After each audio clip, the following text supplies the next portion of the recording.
Tugon sa panawagan ni Pangulong Ferdinand R. Marcos Jr. para sa bagong Pilipinas, pinalakas ng Philippine National Police ang mga programa sa moral at welfare ng kanilang mga tauhan.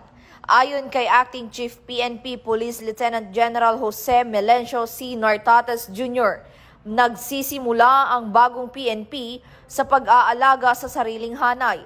Mula August 26 hanggang October 13, 2025, na iproseso ng PNP ang 187 claim para sa mga pulis na nasugatan o nag-alay ng buhay sa tungkulin. Sa parehong panahon, nakapagbigay rin ng PNP Health Service ng 190,526 medical, 19,075 dental, 52,170 mental health services sa mga pulis at kanilang pamilya.